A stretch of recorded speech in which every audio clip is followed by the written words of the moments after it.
Praise the lord.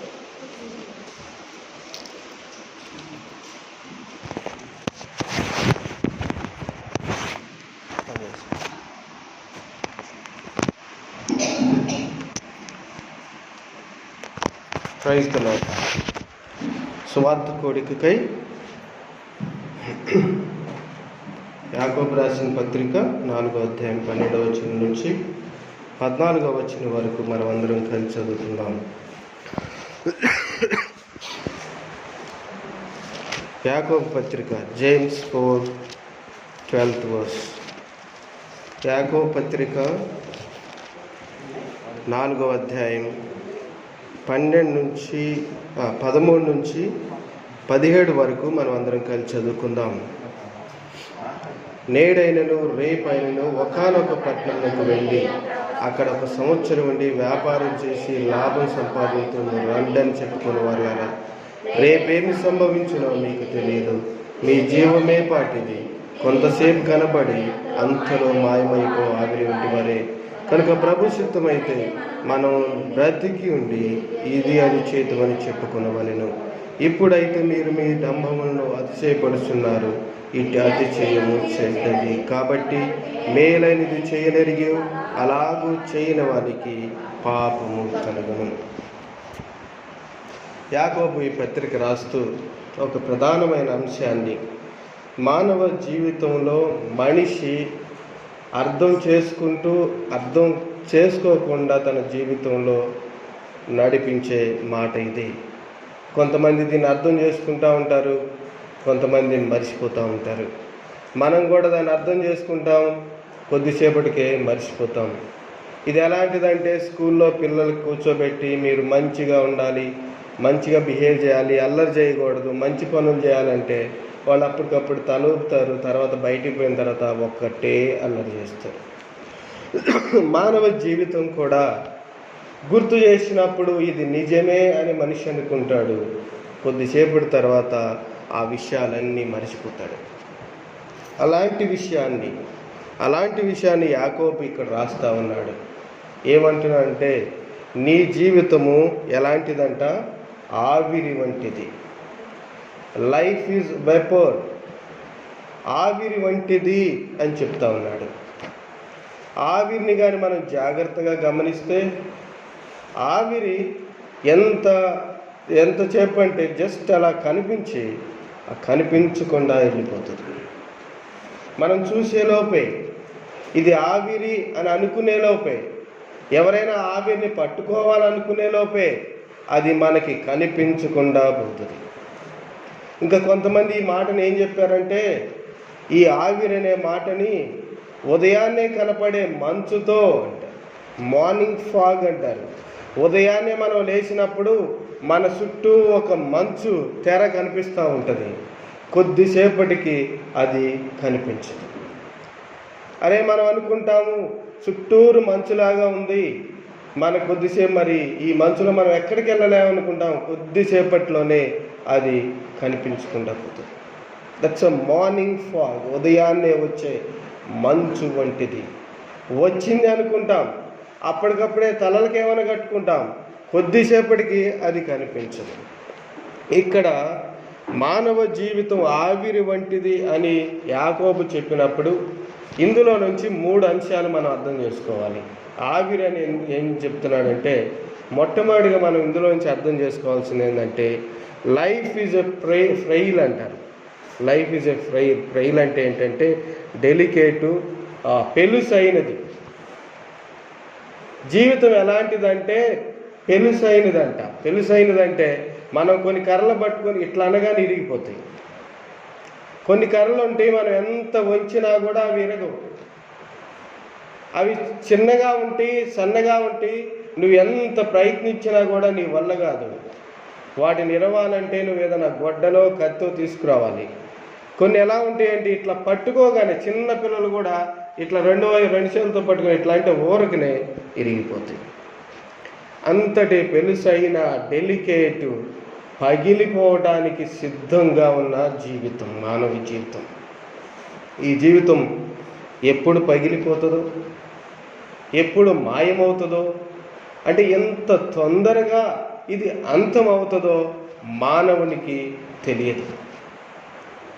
మనిషి దాన్ని అర్థం చేసుకోలేడు, మనిషి దాన్ని ఊహించలేడు. మనం చాలాసార్లు అనుకుంటాం, ఇతను ఇప్పుడు ఇంత తొందరగా చనిపోతాడు అనుకోలేదు. మనం అనుకుంటాం, ఇతను ఈ సంవత్సరమే చనిపోతాడు అనుకుంటాం. నేను కొంతమందిని చూశాను, ఇక 2 నెలలే 3 నెలలే బ్రతుకుతారు అనుకున్న వాళ్ళు ఇంకా బ్రతికే ఉన్నారండి. అరే ఇంక కొద్ది రోజుల్లో ఇతను చనిపోతాడు, ఇతన్ని పారేయటానికి మనం అంతా రావాలి అని చాలామంది బంధువులంతా వస్తే వాళ్ళు బ్రహ్మాండంగా కూర్చొని నాకు టీ ఇవ్వండి, నాకు అది చేయండి, ఇది చేయండి అని అంటూ ఉంటే వాళ్ళు ఏం చేయాలో అర్థం కాక మళ్ళా వాళ్ళు టికెట్లు బుక్ చేసుకొని వాళ్ళు ఊర్లు పోతూ ఉంటారు. కొంతమంది ఆరోగ్యంగా ఉన్నారు, బలంగా ఉన్నారు అనుకుంటారు, వాళ్ళు సడన్గా మాయమైపోతారు. అందుకని యాకోబు అంటున్నాడు, మానవ జీవితము ఎలాంటిదంట? ఆవిరి వంటిది. మనం ఏం చేస్తున్నామంటే ఈ కొద్ది జీవితంలోనే రేపు ఏం చేద్దామంట? రేపు ఏముంది చూడండి అక్కడ యాకోబు పత్రికలో,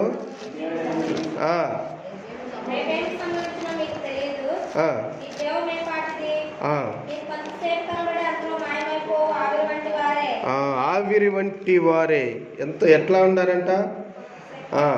13వ వచనం చూడండి. నేడైనను రేపైనను ఒకానొక పట్టణమునకు వెళ్ళి అక్కడ 1 సంవత్సరం ఉండి వ్యాపారం చేసి లాభం సంపాదించము రండి అని చెప్పుకొని వారులారా. ఎవరు చెప్తున్నాడో తెలుసా ఈ మాటలు? నీ జీవం ఏ పాటిదని. కొంతమంది ఈ లోకంలో ఉన్నారు. ఈ లోకంలో ఉన్న వాళ్ళు మనం రేపో ఎల్లుండో ఏదైనా ప్రదేశానికి వెళ్ళి, ఏదైనా దేశానికి వెళ్ళి, ఏదైనా పట్టణానికి వెళ్ళి వ్యాపారం చేసి, లేక ఉద్యోగం చేసి, లేక ఏదైనా చేసి వ్యవసాయం చేసి లాభం సంపాదించుకొని మనమంతా సంతోషంగా బ్రతుకుదాం రండి అని చెప్పుకునే వాళ్ళకి ఏం చెప్తున్నాడంటే, మీకు తెలియని విషయం నేను చెప్తాను ఏనండి అని చెప్తూ మీ జీవమే పాటిది అని అడుగుతున్నాడు. మీరు ఎలాంటి వాళ్ళు అంటే రేపేమి సంభవించునో మీకు తెలియదు. You have your own plans. నీకు కొన్ని ప్లాన్స్ ఉన్నాయి. ఒక ఇల్లు కట్టుకోవాలని, పెళ్లి చేసుకోవాలని, లేకపోతే పిల్లల్ని చదివించాలని, ఏదేదో చేయాలని మనకు ప్లాన్స్ ఉన్నాయి. ఎక్కడెక్కడో ఉండాలని ప్లాన్స్ ఉన్నాయి. కానీ రేపేమి సంభవించునో మీకు తెలియదు. రేపేం జరిగిద్దో. మనమంతా ఇక్కడే ఉన్నాం, రేపు ఎవరుంటారో తెలియదు. మనతో నిన్నటి వరకు ఉన్నారు, ఈరోజు వాళ్ళు లేరు. ఈ వార్తలు విన్నప్పుడు గుండె తరిగిపోతూ ఉంటుంది. ఈ ప్రపంచంలో ఏం జరుగుతుంది, ఎందుకు జరుగుతుందని చాలామంది తలలు పట్టుకొని కూర్చొని ఉన్నారు. ఎంతో గొప్పవాళ్ళు అనుకున్న వాళ్ళు, ఎంతో మేధావులు అనుకున్న వాళ్ళు, ఎంతో అధికారం అనుకున్న వాళ్ళు ఒక దినాన కనిపించినప్పుడు అది ఎవ్వరికి అర్థం కాని ఒక మిస్టరీగా నిలిచిపోయింది. ఒక దినాన ఆంధ్రప్రదేశ్ ముఖ్యమంత్రిగా ఉన్న ఒక ఆయన హెలికాప్టర్లో తన ఇంటి నుంచి బయలుదేరిన తర్వాత కొద్దిసేపటికి ఆ హెలికాప్టర్ కనిపించలేదు. అందరు ప్రార్థన చేయండి అంటే అందరూ ప్రార్థన చేస్తూ ఉన్నారు. అయ్యా ఈయన ఎంత మంచివాడు, మరి ఈ రాష్ట్రానికి ఈ దేశానికి ఎంతో అవసరం అని ప్రార్థన చేస్తూ ఉంటే వీళ్ళకి తెలియని విషయం ఏంటంటే ఏం జరుగుతుందో మీకు తెలియదు. మనం ప్రార్థించినా, లేకపోతే మనం వ్యాపారం చేసినా, లేకపోతే మనం వ్యవసాయం చేసినా, మనం ఏ పని చేసినా మనం ఊహించని, మనకు అర్థం కాని విషయం ఏమిటంటే రేపు ఏమి జరిగిద్దో మనకు తెలియదు. దేని గురించి చెబుతున్నాడో తెలుసా? రేపు ఏమి జరిగిద్దో అని. మన జీవితానికి ఏమి జరిగిద్దో తెలియదు. నేను మాట్లాడుతున్న ఈ మైక్ ఏమన్నా అయితే దీనికి ఇన్సూరెన్స్ ఉంటుంది, దీనికి ఒక గ్యారంటీ ఉంటుంది, దీనికి వారంటీ ఉంటుంది. అయ్యా ఇది పోయింది అని చెబితే వాడు వెంటనే ఇంకోటి కొత్తది తీసి దీనికి ఇంకా 6 నెలల టైం ఉంది కాబట్టి కొత్తది తీసుకుని వెళ్ళండి అని చెప్తాడు. ఈ మైకుల గురించి, ఈ ఫోన్ల గురించి, టీవీల గురించి, వీటికి లోక సంబంధమైన వాటికి అన్నిటికీ గ్యారంటీ ఉంది. కానీ వాటన్నిటికీ తయారు చేసిన వాడు గ్యారంటీ ఇచ్చాడు. కానీ మానవ జీవితానికి మాత్రం గ్యారెంటీ లేదన్న సంగతిని జ్ఞాపకం చేసుకోవాలని యాకోబు మనల్ని మరలా గుర్తు చేస్తూ ఉన్నాడు. మనకు గుర్తు చేసే మాట ఇది. మనం ఎన్నోసార్లు వినే మాట, కానీ ఇక్కడి నుంచి బయలుదేరి బయటికి వెళ్ళిన తర్వాత ఆ విషయాన్ని మరిచిపోయి మిగతా విషయాలన్నీ జ్ఞాపకం చేసుకుంటాం. అనేక విషయాలు మన మనసులో ఉంటాయి, కానీ నీ జీవం ఏ పాటిదన్న మాట మాత్రం మనం మరిచిపోయి మనకు అనేక సంబంధమైన లోక సంబంధమైన ప్లాన్లతో మనం ముందుకు పోతూ ఉంటాం. అందుకనే మా పిల్లల్ని ఏం చదివించాలి, మా పిల్లల్ని ఎవరికి ఇవ్వాలి, మరి ఏం చేయాలి, ఏ దేశం పంపించాలి, ఆ పిల్లలు పుట్టక ముందే వాళ్ళు ఏ స్కూల్లో చేర్చాలి అని తల్లిదండ్రులు పిల్లల గురించి ప్రణాళికలు వేస్తూ ఉన్నారు. ఈ ప్రణాళికలన్నీ వేసుకుంటున్నాము, కానీ రేపేమి జరగబోతుందో, రేపేమి సంభవిస్తుందో, మన జీవం ఏపాటిదన్న సంగతిని మనం ఒక్క క్షణం కూడా, ఒక్క రోజు కూడా ఆలోచించాలని యాకోబు ఇక్కడ రాస్తా ఉన్నాడు. మీరు ఆలోచించండి. ఏంటో తెలుసా? మీరు ఆలోచించండి. రేపు ఏమి చేయాలో అది కాదు. మీరు ఆలోచించాల్సింది రేపు ఏమి కట్టాలో కాదు. మీరు ఆలోచించాల్సింది రేపు ఏమి కొనాలో కాదు. మీరు ఆలోచించాల్సింది రేపు ఏమి జరగబోతుందో మీకు తెలియదు కాబట్టి దాని గురించి ఆలోచించండి. You need to think about that. నువ్వు ఆలోచించాల్సింది, నువ్వు చేయవలసింది రేపు ఏమి జరగబోతుందో తెలియదు కాబట్టి ఇప్పుడు దాని గురించి ఆలోచించు. రేపు ఏమి జరగబోతుందో నీకు తెలియదు కాబట్టి నీ జీవితము ఆవిరి వంటిదన్న సంగతిని యాకోబు ఇక్కడ జ్ఞాపకం చేస్తూ ఉన్నాడు. నీ జీవితం ఆవిరి వంటిది. ఒక దినాన ఒక చిన్న బిడ్డ, 11 సంవత్సరాల చిన్న బిడ్డ, అమ్మా నాకు గుండెల్లో నొప్పిగా ఉంది అని తల్లి దగ్గరికి వచ్చింది. ఆ తల్లి అనుకుంది, పిల్లలు ఇట్లాగే తలనొప్పి అంటారు, కాళ్ళు నొప్పులు అంటారు అని చిరాకుగా, అమ్మా ఆ మంచం మీద పడుకో కొద్దిసేపు అని. అలాగే ఆ బిడ్డ వెళ్ళింది, ఆ మంచం మీద పడుకుంది. తెల్లారి లేపితే ఆ బిడ్డ లేవలేదు, పడుకోమంది అలాగే పడుకుంది. ఆ బిడ్డ అది ఊహించలేదు, ఆ తల్లి అది ఊహించలేదు. వీళ్ళు రేపు ఏం జరగబోతుందో, రేపు ఏమి వాళ్ళ జీవితాల్లో ఏ రోజును చూడబోతున్నారో, ఎలాంటి రోజును చూడబోతున్నారో ఆ బిడ్డకు తెలియదు, ఆ తల్లికి తెలియదు. ఉదయాన్నే లేచి గుండెలు కొట్టుకుంటుంది. అయ్యో నా బిడ్డ గుండె నొప్పి అంది, నేనేదో సాధారణమైన నొప్పి అని పోయి పడుకోమని చెప్పాను, నా బిడ్డ లేవట్లేదే. మానవ జీవితం ఎంత విషాదం అంటే ఒక ఆయన రాస్తాడు, ఇలా జరగకుండా ఉండుంటే ఎంత బాగుండని మనం అనుకుంటామంట. ఆ తల్లి కూడా అనుకుంటుంది, నేను ఆ బిడ్డను నువ్వు పడుకోమ్మా అని చెప్పకుండా నేను ఆ బిడ్డను హాస్పిటల్ తీసుకొని పోయింటే నా బిడ్డ బ్రతికుండేవాడు కదా. అందుకనే రైటర్ గ్రీన్ఫీల్డ్ అనే రైటర్ ఏమంటాడంటే, నేను ఇలా చేయకుండా ఉంటే, ఇలా జరగకుండా ఉంటే అనే మాటలు అత్యంత విషాదకరమైన మాటలు ఈ ప్రపంచంలో అంటాడు. అట్లాంటి అత్యంత విషాదకరమైన మాటలు మన జీవితంలో వినిపించకుండా ఉండాలి అంటే మనం చేయాల్సింది ఏంటంటే, రేపేమి జరగబోతుందో మీకు తెలియదు కాబట్టి దాని గురించి ఆలోచించాలి. దేని గురించి? మన జీవితం ఎలాంటిదంట? ఆవిరి వంటిది అని రాస్తా ఉన్నాడు. ఏం జరిగిద్దంట? మీరు కొంతసేపు కనబడి అంతలో మాయమైపోవే ఆవిరి వంటి. ఈ మాటను మనం గుర్తుంచుకోవాలి. మన జీవితం ఆవిరి వంటిది. ఈ ఆవిరికి ఒక లక్షణం ఉంది. It has a characteristic. ఆ లక్షణం ఏంటంటే, అలా కొంతసేపు కనిపిస్తుంది. అది నువ్వు నిజం అనుకున్నావంటే ఆ నిజం అనుకునే లోపు అది కనిపించదు. అది దాని లక్ష్యం, అది దాని లక్షణం. ఆ లక్షణాన్ని మనం మర్చిపోతూ ఉంటాం. మనం గోంగూర కట్టది కొనుక్కొచ్చుకుంటే మనం ఏమనుకుంటాము? ఇది వెంటనే వాడిపోయింది కాబట్టి దీన్ని తీసుకొని వెళ్ళి కోసి వెంటనే వండుకోవాలనుకుంటాం. తెలివైన వాళ్ళు ఎవ్వరు కూడా గోంగూరను తీసుకొచ్చి ఒక 10 రోజుల తర్వాత వండుకుందామని ఆలోచించరు. ఎందుకంటే దానికి ఏమి జరిగిద్దో అది వాళ్ళకు తెలుసు కనుక. అది ఏమవుతుందో ఒక రోజు తర్వాత రేపటికి ఎలా ఉంటుందో అది మనకు తెలుసు కనుక. కానీ మనం మర్చిపోయేది ఏంటంటే రేపు ఏం జరిగిద్దో మనకు తెలుసు. ఒకవేళ తెలియకపోతే ఈ రాత్రికాల సమయంలో తెలుసుకోవాలి. దేవుడి మాటలు వినిపిస్తున్నది ఏంటంటే మనకి ఏమి జరగబోతుందన్న సంగతి తెలుసు. ఆ తెలిసిన విషయాలను మరలా జ్ఞాపకం చేస్తాం. ఎందుకంటే మనం పదే మర్చిపోతాం సంగతుల్ని. మనం మర్చిపోయి వాటిని పట్టించుకోవాల్సిన విషయం ఏంటంటే మన జీవము ఆవిరి వంటిది, మన జీవితం ఆవిరి వంటిది. మనం అనుకుంటాం మనం చాలా కాలం బ్రతుకుతామని. చాలామంది చాలా కాలం బ్రతుకుతాం అనుకున్న వాళ్ళు, పెద్ద వాటిని చాలా పొలాలు కొనుక్కున్న వాళ్ళు, మరి బిజినెస్ స్టార్ట్ చేసిన వాళ్ళు, రాజకీయాలు స్టార్ట్ చేసిన వాళ్ళు తర్వాత కనిపించకుండా పోయారు. శ్రీదేవి అనే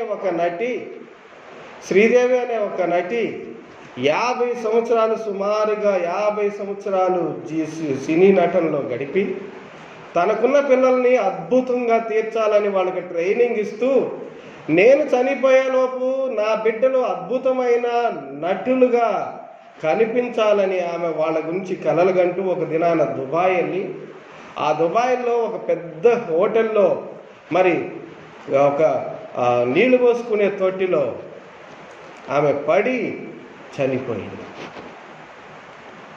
ఆమె ఏనాడు ఊహించలేదు, తన బిడ్డలు ఏనాడు ఊహించలేదు, తన భర్త ఏనాడు ఊహించలేదు. ఆమెను అభిమానించే భారతీయులు ఎంతోమంది ఏనాడు కూడా శ్రీదేవి చనిపోతుందని ఊహించలేదు. But it is true. ఇది నిజం. మానవ జీవితము ఎలాంటిది అంటే లైఫ్ ఇస్ అ ఫ్రెయిల్, పెళుసైనది. ఎంత తొందరగా ఇరిగిపోతుందో, ఎంత తొందరగా పగిలిపోతుందో, ఎంత తొందరగా మాయమైపోతుందో మనం అర్థం చేసుకోలేము, గుర్తించలేము. అందుకనే ఆ బండి మనం చూస్తూనే ఉంటాం. ఒక బండి మీద 2 వెళ్తారు, కొద్దిసేపటికి ఒక్కరే ఇంటికి వస్తారు.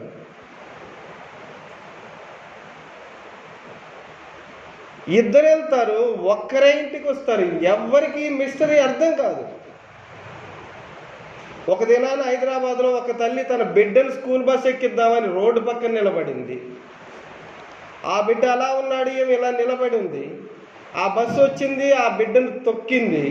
ఆ బిడ్డ తల కూడా చితికిపోయింది అదే బస్సు కింద. ఇప్పుడు ఆ ఒక్క తల్లి, ఇద్దరు వచ్చారు. ఆ తల్లి బయటికి వెళ్ళాలి. ఎంత దారుణమైన అసలు. భార్యాభర్తలు నిన్నగాక మొన్న భార్యాభర్తలు హైదరాబాద్లో ఇద్దరు బయటికి వెళ్ళారు. యాక్సిడెంట్ అయింది. భార్య హాస్పిటల్లో చనిపోయింది. హాస్పిటల్లో చేర్చిన తర్వాత ఇప్పుడు భర్త ఇంటికి వెళ్ళాలి. ఆ భర్త ఏమంటున్నాడంటే, మీరు టీవీలో కూడా చూసి ఉంటారు, నేను ఇప్పుడు ఇంటికి వెళితే నా కూతురికి నేనేం చెప్పాలి తల్లి గురించి? నా బిడ్డ అడిగిద్దే అమ్మేదని ఇప్పుడు నేనేం చెప్పాలి? కాబట్టి మనం గుర్తించాల్సిన విషయం ఏమిటంటే, ఈ రాత్రికాల సమయంలో మానవ జీవితం అత్యంత పెలుసైనది. అంటే అంతంత తొందరగా ఈ లోకం నుంచి వెళ్ళిపోయేది. మానవ జీవితం ఆవిరి అంటే రెండవది మనం గుర్తించాల్సింది ఏంటంటే, మానవ జీవితం ఆవిరి వంటిదంటే లైఫ్ ఈజ్ షార్ట్, అతి తక్కువ రోజులు ఉండేది అని అర్థం. జీవిత కాలము అత్యంత తక్కువ. మనం అనుకుంటాం 100 సంవత్సరాలు ఉంటాం అనుకుంటాం. మనం అనుకుంటాం కనీసం 80 సంవత్సరాలైనా ఉంటాం అనుకుంటాం. మనం అనుకుంటాం నా ఆరోగ్యం బాగానే ఉంది కదా, బాగానే ఉంటాం అనుకుంటాం. మాతో చదువుకునే ఒక అబ్బాయి పిహెచ్డీ చేసేటప్పుడు, ఆ అబ్బాయి కూడా పిహెచ్డీ చేస్తూ ఉన్నాడు. ఉదయాన్నే లేచి మరి ఎక్సర్సైజులు చేయటం అవి అలవాటు. అబ్బాయికి పరిగెత్తడం, చాలా ఆరోగ్యవంతుడు. అప్పటికే అబ్బాయి వచ్చి 25 సంవత్సరాలు మాత్రమే. ఉదయాన్నే లేచాడు, పరిగెత్తుదామని హాస్టల్ నుంచి బయటికి వెళ్ళాడు, గుండెపోటు వచ్చి అక్కడే చనిపోయాడు.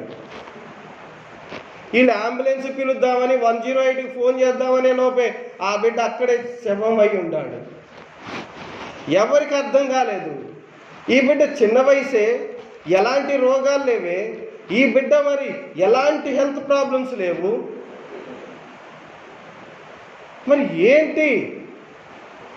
మానవ జీవితం అత్యంత చిన్నది. Life is short. మనం పెద్దదనుకుంటాం, 100 సంవత్సరాల జీవితం అనుకుంటాం. 100 సంవత్సరాలు కాదు. సినిమాకి 3 గంటలని వాడు తయారు చేసి పెడితే అది 3 గంటల సినిమా నడిసిద్ది. మానవ జీవితం 100 సంవత్సరాలు నడవదు. మనం అనుకుంటాం 100 సంవత్సరాల వరకు ఉంది, అప్పటి వరకు బ్రతుకుతాం, నేను నా పిల్లలు పిల్లల పిల్లల పిల్లల పిల్లలు అనుకుంటాం. కానీ మానవ జీవితం ఏ గడియలో ఎప్పుడు ఎక్కడ ఆగిపోతుందో మనకు తెలియదు. అందుకనే అనేక విషయాలు బైబిల్లో రాయబడతా ఉన్నాయి. అనేక విషయాలు మోషే అంటున్నాడు, teachers to number our days. అయ్యా, మేము ఎప్పుడు చనిపోతామో మాకు తెలియదు కాబట్టి ఈ దినాలు లెక్కించడం ఎట్లో మాకు నేర్పించు.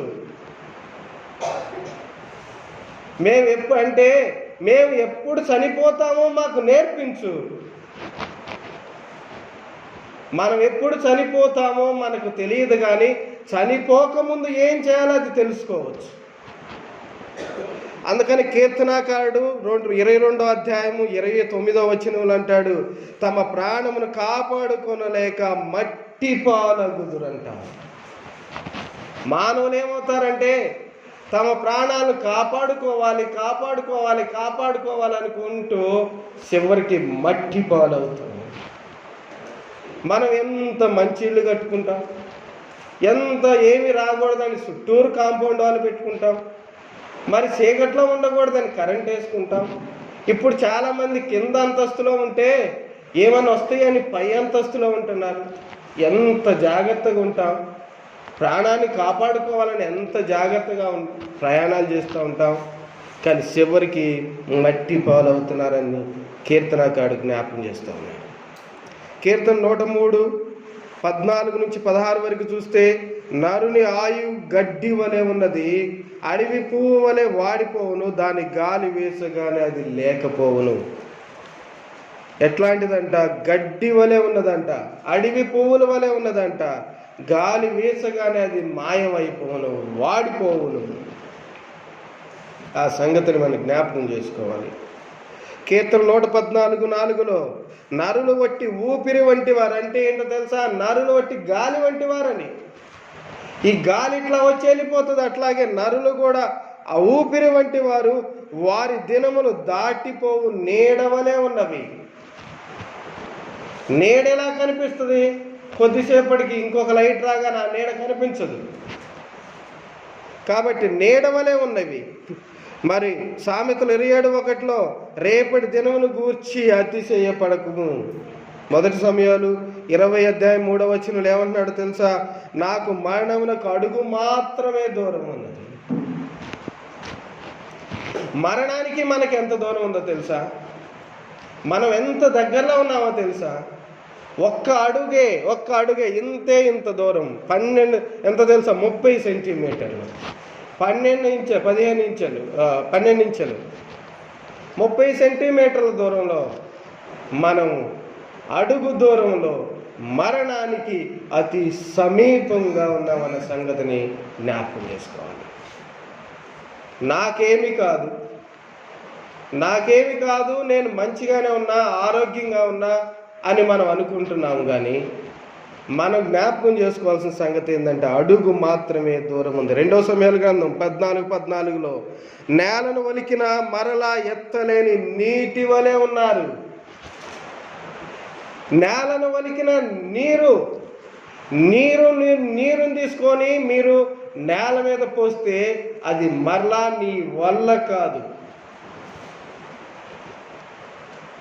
మీరు ఒక 50 మందిని తీసుకొచ్చి ఈ నీటిని తీయండి అంటే ఎవ్వరు కూడా నీరుని తీయలేరు. నేలను వలికిన నీటితో సమానంగా మన జీవితాలు ఉన్నాయి. చనిపోయిన తర్వాత నువ్వు ఎంతమంది డాక్టర్లు తీసుకొచ్చినా కూడా వాళ్ళందరూ ఏం చెప్తారో తెలుసా? Sorry, we can't help it,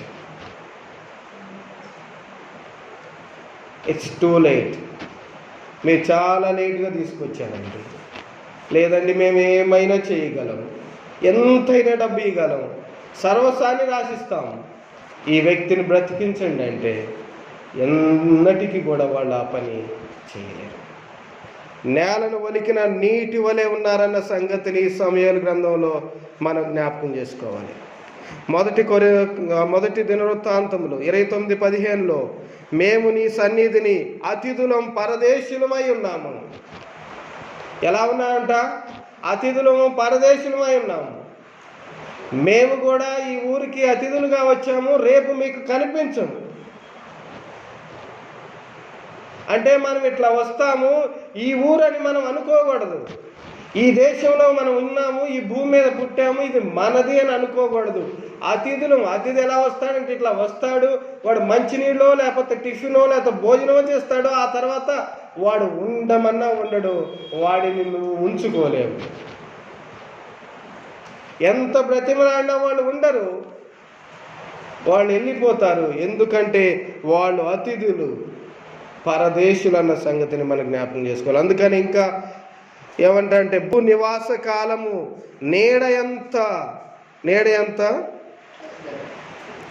అస్థిరము, స్థిరంగా ఉన్నవాడు ఒక్కడ కూడా లేడు. స్థిరంగా ఉన్నవాడు ఒక్కడ కూడా లేడు.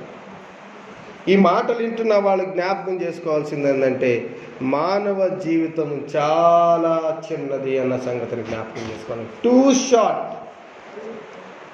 ఒకవేళ కొంతమందికి దేవుడు ఆయువు ఇచ్చి ఎక్కువ కాలం బ్రతకొచ్చు, కానీ మానవ జీవితం అది చిన్నదిగా పరిగణించాలని దేవుడు చెప్తా ఉన్నాడు.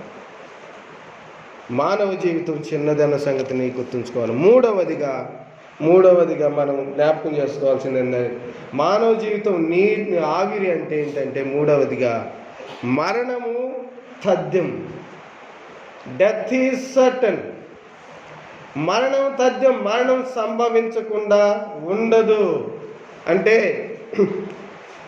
కీర్తనలు 82:7 ఏం రాయబడి ఉందంటే, కీర్తనలు 82:7 ఇతర మనుషులు చనిపోవునట్లు మీరును చనిపోవుదురు. ఇతర మనుషులు చనిపోవునట్లు మీరును చనిపోవుదురు. ఎవరైనా వాళ్ళు చనిపోతున్నారులే, పక్కింటి వాళ్ళు చనిపోతున్నారులే, లేకపోతే ఇంకొకరు ఆ ఊర్లో వాళ్ళు చనిపోతున్నారులే అని అనుకోవడానికి లేదు. ఇతర మనుషులు చనిపోవునట్లుగా మీరు కూడా చనిపోవుదురు. ప్రసంగి 9:5 బ్రతికిండు వాడు తాను సత్తురని ఎరుగుదురు. ఏ టైం టు డై. ప్రసంగి 3:2 మరణించడానికి ఒక సమయం ఉంది. పుట్టడానికి సమయం ఉన్నట్లుగానే మరణించటానికి సమయం ఉంది. 3 విషయాలు మనం చూస్తూ వచ్చాము. మానవ జీవితము ఆవిరి వంటిదంటే ఏంటంటే మానవ జీవితం అత్యంత పెలుసైనది, ఎప్పుడైనా ఇరిగిపోవచ్చు. రెండోది మానవ జీవితం అత్యంత చిన్నది, ఏ దినానైనా అది వెళ్ళిపోవచ్చు. మూడవదిగా మానవ జీవితంలో మరణం అనేది తథ్యం అన్న సంగతిని జ్ఞాపకం చేసుకోవాలి. ఇట్లాంటి మానవ జీవితం చిన్నది, మానవులు అనేకులు చనిపోతూ ఉన్నారు అని అనుకుంటున్నప్పుడు, కరోనా వచ్చి లక్షల మంది, కోట్ల మంది ప్రపంచవ్యాప్తంగా చనిపోతూ ఉన్నప్పుడు, అధికారంలో ఉన్న వాళ్ళు, ప్రధానమంత్రులు, ముఖ్యమంత్రులు అనుకుంటున్న వాళ్ళు కూడా మాస్క్ లేకుండా బయటికి రాలేకపోతూ ఉన్నప్పుడు, ఎవరన్నా ధైర్యంగా వస్తే వాళ్ళు రేపటికి లేకుండా పోతూ ఉన్నప్పుడు, ఎక్కడ చూసిన మరణాలు, యాక్సిడెంట్లు, ఇవన్నీ మరణాలు సంభవిస్తూ ఉన్నప్పుడు మనం ఏం చేయాలో తెలుసా? యేసుక్రీస్తు ఏం చెప్పాడో చూడండి. లోకాసువార్త 13:2 ఇట్లాంటివన్నీ మనం వింటున్నప్పుడు, ఇట్లాంటి మాటలన్నీ వింటున్నప్పుడు, మరణాల గురించి వింటున్నప్పుడు, మరి యాక్సిడెంట్ల గురించి, భూకంపాల గురించి, వరదల గురించి, మరి సునామీల గురించి వింటున్నప్పుడు మనం ఏం చేయాలంటే లోకాసువార్త 13:2 ప్రకారం ఆయన వారితో ఇట్లా నేను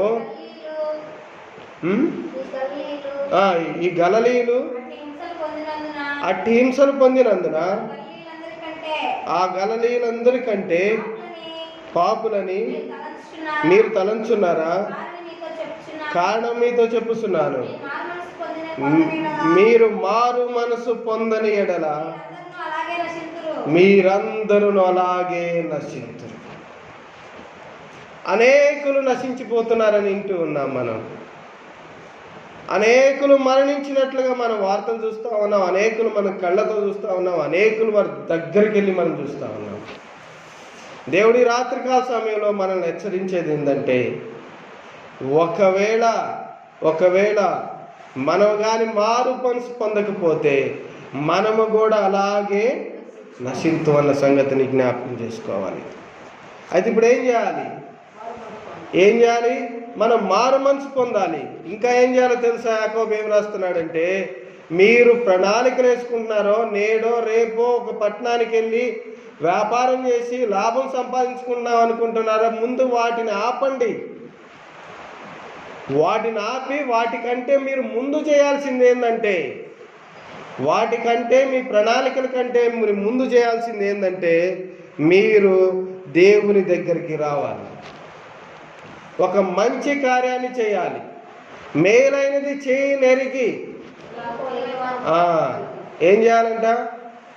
ఎవరైనా ఇప్పుడు వ్యాక్సిన్ వచ్చిందండి కరోనాకి, అది చేయటం వల్ల మీరు బ్రతుకుతారంటే ఏం చేస్తాం? మనం అంతా వెళ్ళి వేయించుకుంటాం. పల్స్ పోలియో వచ్చింది, పిల్లలకు పోలియో రాదంటే మరి 5 సంవత్సరాల్లో పిల్లలందరూ సంవత్సరానికి 2 సార్లు పోలియో డ్రాప్స్ చేస్తున్నాం. ఎందుకంటే అది మంచి సంగతి అన్న సంగతి మనం గుర్తెరిగాం కనుక. ఇప్పుడు మనం గుర్తెరగాల్సింది ఏంటంటే ఒక్కసారి మృతి నొందవలెను, తరువాత తీర్పు జరుగునన్న సంగతిని కూడా మనం జ్ఞాపకం చేసుకోవాలి. ఈ లోకంలో మనం ఒకసారి మరణిస్తాము. మరణం అనేది తథ్యము. మానవ జీవితం చిన్నది, మానవ జీవితం అత్యంత పెనుసైనది. అయితే ఒకసారి మనం మరణిస్తాము, ఆ తర్వాత తీర్పు జరుగుతుంది అన్న సంగతిని మనం జ్ఞాపకం చేసుకోవాలి. అందుకని హెబ్రీయులకు రాస్తూ 3:7 మీరు ఆయన శబ్దం వినిన ఎడల మీ హృదయములను కఠినపరుచుకున్నారు. ఏం శబ్దమో తెలుసా? ఇది సువార్తకు సంబంధించిన శబ్దం. ఈ సువార్త ఏంటో తెలుసా? యేసుక్రీస్తు ఈ లోకమునకు వచ్చినన్న సంగతి. యేసుక్రీస్తు పాపులను రక్షించుటకు వచ్చినన్న సంగతి. పాపులను రక్షించుటకు ఆయన ఈ లోకానికి వచ్చాడు, పాపుల కొరకు మరణించాడు అన్న సంగతి. ప్రతిదినం ఈ మాటలు మీ కొరకు ఎందుకు వినపడుతున్నాయి అంటే, మీ జీవితాలు మార్చబడాలని. అందుకనే దుష్టుడు తన దుష్టత్వంలో మరణించడం ఇష్టం లేదని ఈ దినాన మీకు ఈ శబ్దాన్ని వినిపిస్తూ ఉన్నాడు. ఈ శబ్దం వినని ఎడల మీరు ఏం చేయాలో తెలుసా? మీ హృదయాలను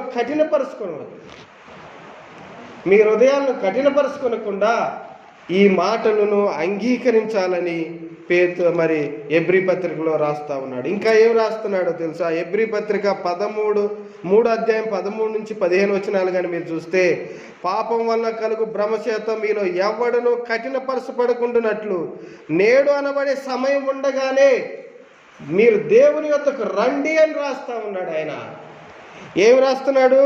మళ్ళా చెప్తున్నాను, పాపం వల్ల కలుగు భ్రమచేత. మనం ఏమనుకుంటామో తెలుసా? అతనెవరో వచ్చాడు, వాడెవడో మరణం గురించి మాట్లాడుతున్నాడు, ఆ మరణం నా దాకా రాదు అని అనుకుంటాము. కానీ అదేంటో తెలుసా? పాపం వల్ల కలిగే భ్రమ. అది నిజం కాదు. నువ్వు అనుకుంటున్నది నా దాకా రాదు, నా బిడ్డల దాకా రాదు, నా ఇంటి దాకా రాదు అనేది అది భ్రమ మాత్రమే. అది నిజం కాదన్న సంగతిని దేవుడు జ్ఞాపకం చేస్తూ ఉన్నాడు. అది పాపం వల్ల కలిగిన భ్రమ. ఈ పాపం అత్యంత ప్రమాదకరమైనది. ఈ పాపము మన జీవితాలను నాశనం చేసేది. ఈ పాపము నిన్ను నరకాన్ని నెట్టుకుపోయేది. ఈ పాపం నుంచి రక్షించడానికి యేసుక్రీస్తు ఈ లోకానికి మానవుడిగా వచ్చి శిలువలో రక్తం కార్చి, ఆయన కార్చిన రక్తం ద్వారా నీకు రక్షణ దయచేయాలని ఆయన ఆశిస్తూ నీ భ్రమను తొలగించాలని దేవుడి రాత్రికాల సమయంలో ఈ మాటలను ఈ శబ్దం ద్వారా వినిపిస్తూ ఉన్నాడు. ఈ శబ్దానికి మీరు లోబడితే, ఈ శబ్దం విని మీరు ఆయన దగ్గరకు వస్తే, మీరు ఈ భ్రమను తొలగించుకొని మీరు ఆయన దగ్గరకు వస్తే ఆయన ఏమంటున్నాడో తెలుసా? ఎవడైనను నా యొద్దకు వచ్చిన ఎడల నేను వానిని త్రోసివేను. యోహాను సువార్త 6:37.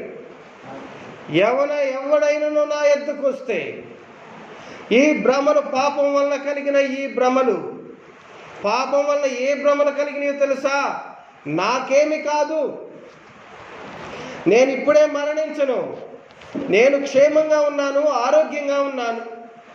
ఈ మాటలని ఒట్టివి, ఈ మాటలు ఏదో వాళ్ళ బ్రతుకు తెరుకు ఇక్కడికి వచ్చి వినిపిస్తున్న మాటలు, పనికి రాని వాళ్ళు, పని లేని వాళ్ళు, దేనికి ఉపయోగం లేని వాళ్ళు చెప్పే మాటలు అనే భ్రమలో మనం ఉన్నాము. ఈ భ్రమను తొలగించబడాలని, ఈ భ్రమలో నుంచి బయటికి రావాలని, ఈ భ్రమలో నుంచి నిన్ను బయటికి తీసుకురావాలని దేవుడు ఈ రాత్రికాల సమయంలో ఈ మాటలు వినిపిస్తూ ఉన్నాడు. మీరు విని ఆయన దగ్గరకు వస్తే, రోమపత్రిక 10:13 everyone who calls on the name of the lord will be saved. మీరు ఆయన దగ్గరకు వచ్చి యేసుక్రీస్తు అని ఆయన దగ్గరకు వచ్చి మీ పాపాలను ఒప్పుకునే ఎడల మీరు రక్షించబడతారు. ఇది ఉచితం, ఆయన కృప వల్ల కలిగినది. దీనికి మీరు ఏమీ చెల్లించాల్సిన అవసరం లేదు.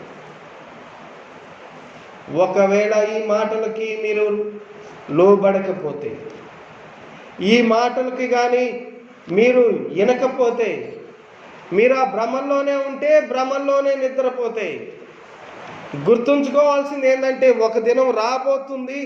ఆ దినాన దేవుడు అగ్నిగంధకాలతో మండే గుండంలో అనేకుల్ని పాపుల్ని పడవేయబోతున్నాడు. ఆ సంగతిని మరి ప్రకటన గ్రంథంలో జ్ఞాపకం చేస్తూ ఉన్నాడు. ఎవరైతే ఇలా నిర్లక్ష్యంగా ఉంటారో, ఎవరైతే ఈ రక్షణ దినాన్ని పోగొట్టుకుంటారో వాళ్ళు నిత్య నరకంలో మరణిస్తారన్న సంగతిని దేవుడు జ్ఞాపకం చేస్తూ ఉన్నాడు. ఈ మరణం నుంచి బయటికి రావాలంటే, ఈ మరణం నుంచి రక్షించబడాలంటే యేసుక్రీస్తు దేవుడని నీతో నోటితో ఒప్పుకుంటే చాలు. దీనికి ఏమి మీరు ఇవ్వాల్సిన అవసరం లేదు. ఆవిరి వంటి అయిన ఈ జీవితానికి దేవుడు ఒక గ్యారెంటీ ఇవ్వబోతున్నాడు. అదేంటో తెలుసా?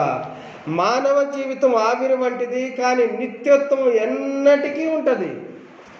నువ్వు మరణించిన తర్వాత దేవునితో ఉండే దినాలు ఎన్నటికి ఉంటాయి, అవి ఎన్నటికి తరిగిపో.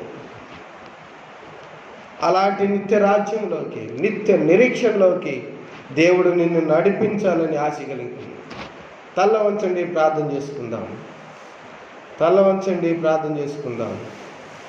దేవుడి రాత్రికాల సమయంలో మనకు జ్ఞాపకం చేస్తున్న మాటలు ఏంటంటే, మన జీవితము ఆవిరి వంటిదన్న సంగతులు. మన జీవితం ఆవిరి వంటిదని అంకుల్ ప్రార్థన చేసేటప్పుడు మన గురించి మనం ఆలోచిద్దాం. మన భ్రమలు తొలగించబడాలని, మనకేమి కాదు అని అనుకునే ఈ భ్రమ నుంచి బయటికి రావాలని రాత్రికాల సమయంలో దేవుడు మనకి మాటలు వినిపిస్తూ ఉన్నాడు. ఈ భ్రమలు నిజమైనవి కావు. ఈ భ్రమలు పాపం వలన కలిగిన భ్రమలనే ప్రియపత్రికలో దేవుడు మన కోసం రాయించి పెట్టాడు. దేవుని మాటలకు లోబడదాం. ఆవిరి వంటి జీవితాన్ని నిత్యత్వంలోకి, నిత్య జీవంలోకి నడిపించుకున్నట్లుగా మనం ఒక తీర్మానం చేసుకుందాం. మీరు చేయవలసింది ఏమీ లేదు. ఒక్క మాట, యేసుక్రీస్తుని అంగీకరిస్తున్నానని చెప్పి, నేను పాపిని, నా పాపాల నుంచి నన్ను తప్పించండి, నా పాపాలను క్షమించండి అని దేవుని ఒక్క మాటగా అడిగితే ఆయన నమ్మదగిన వాడు, మనల్ని తప్పకుండా క్షమిస్తాడు. అలాగే తలలో ఉంచండి, ప్రార్థన చేస్తాం మీ కొరకు. ప్రార్థన చేస్తున్నాం. ఇంకా వచ్చాము.